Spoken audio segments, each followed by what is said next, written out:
In this video, I'm going to teach you how to use Facebook Passkey, which requires no password anymore.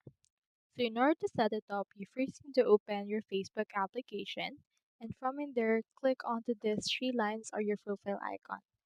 Here is our menu. Once you're in there, click onto this gear icon, and then from in there, you should be able to see this. Open your account center, and once you have done that, scroll down until you reach the password and security option. In here, you can see all these options. So from in there, under the login recovery, you can see the passkey. Make sure to click on passkey right here. Click onto this create passkey. Click onto this create. And once you have done that, this will actually create the passkey for use. And you can use it to log in the same way you unlock your device with either a fingerprint, Face ID, or screen lock.